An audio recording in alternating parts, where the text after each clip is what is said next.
ને મિત્રો અમુક વસ્તુ યાદ કરવા માટે આપણે જે માઇન્ડ પાવર છે, આપણી જે મનની શક્તિ છે, મનને કંઈક જુદા એક કલ્પનાના ઘોડા દોડાવી અને યાદ રાખવાની કોશિશ કરશું.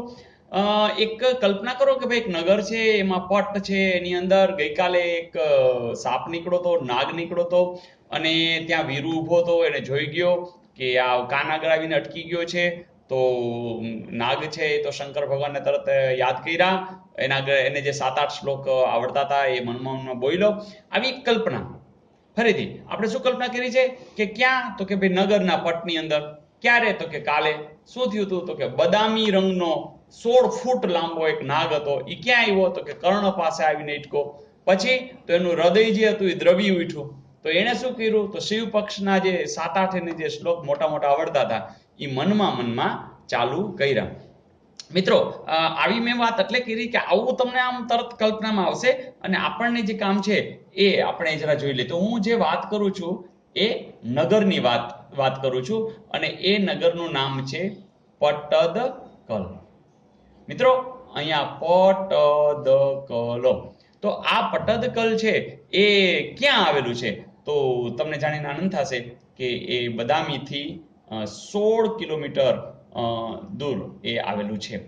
અને મિત્રો એ વાત એ છે કે જે ચાલુક્ય વંશ છે, જે ચાલુક્ય વંશ એની એ રાજધાની હતું.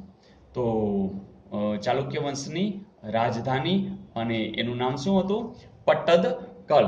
તો મિત્રો અહીં તમને યાદ રહી ગયું, નગર છે, પટદકલ છે, ચાલુક્ય વંશ છે, 16 કિલોમીટર બદામીથી દૂર પણ આવેલું છે. અને હવે કર્ણ પાસે અટકો છે એટલે તમને એ પણ ખબર પડી ગઈ છે કે જે રાજ્ય છે એ કયું હશે, કર્ણાટક. બીજી મિત્રો વાત એ છે કે અહીંયા જે 7મી અને 8મી સદીના જે મંદિરો બન્યા છે, તો એ જે મંદિરો છે એની જે શૈલી છે, તો એ છે નાગર શૈલી અને એક છે દ્રવિડ શૈલી. તો નાગર અને દ્રવિડ શૈલીની અંદર જે મંદિરો બન્યા છે એમાં એક જે શિવનું મોટું મંદિર, જે વિરૂપાક્ષ, બરાબર.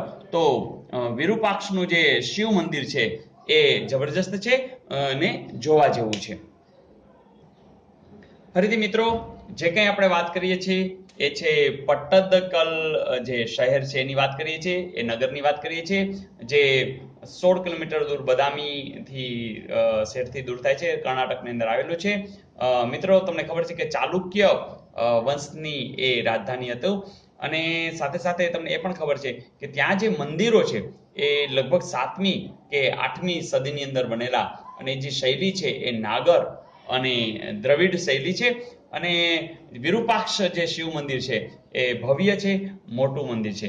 તો આ પટ્ટદકલ વિશે આટલી માહિતી મને લાગે છે પૂરતી છે. તો આના વિશે કંઈ પણ પૂછાય તો જરૂરથી તમે લખી શકો છો. એમ પણ પૂછાય કે અંદાજે આ કઈ સદીમાં બનેલું, તો તમે લખી શકશો કે 7મી કે 8મી સદીમાં. એમ પણ પૂછે કે વિરૂપાક્ષ જે શિવ મંદિર છે એ એની જે શૈલી છે એ મંદિરની, તો એ કઈ શૈલીમાં છે, તો એ નાગર શૈલી અને દ્રવિડ શૈલીની અંદર. એમ પણ પૂછે કે પટ્ટદકલ કયા રાજ્યમાં આવેલું છે, તો તમે ચોક્કસ કહી શકો કે કર્ણાટક રાજ્યની અંદર આવેલ છે. તો મિત્રો બસ આ જે કંઈ વાત છે એ તમને બરોબર યાદ રહી ગઈ હશે, કારણ કે આપણા આગળ હવે કલ્પના છે કે નગરના પટની અંદર કાલે બદામી રંગનો 16 ફૂટ લાંબો નાગ કર્ણ પાસે આવી અટકેલો જોઈ દ્રવી ઉઠેલા વીરુએ શિવ પક્ષના મોટા મોટા 7-8 શ્લોક મનમાં ચાલુ કર્યા. ઓકે. તમને મિત્રો આમાં જો મજા આવતી હોય તો જરૂરથી તમે મને કોમેન્ટ્સ લખજો, મિત્રોને શેર કરજો. અને હા, જો આમાં એકવાર યાદ ન રહે તો આવા નાનકડા વિડીયો 2-3 વાર 4 વાર જોઈ લેજો. રવિવારે પાછા રિવિઝન કરી લેજો, તો મને લાગે છે તમારા માટે સમાજ વિદ્યા સાવ સહેલું બની જશે. તમારે MCQ આવડી જશે, ટૂંક નોંધ આવડી જશે, અને કોમ્પિટિટિવ એક્ઝામમાં પણ તમે જરૂરથી આના પ્રશ્નોના જવાબ આપી શકશો. Okay, all the best.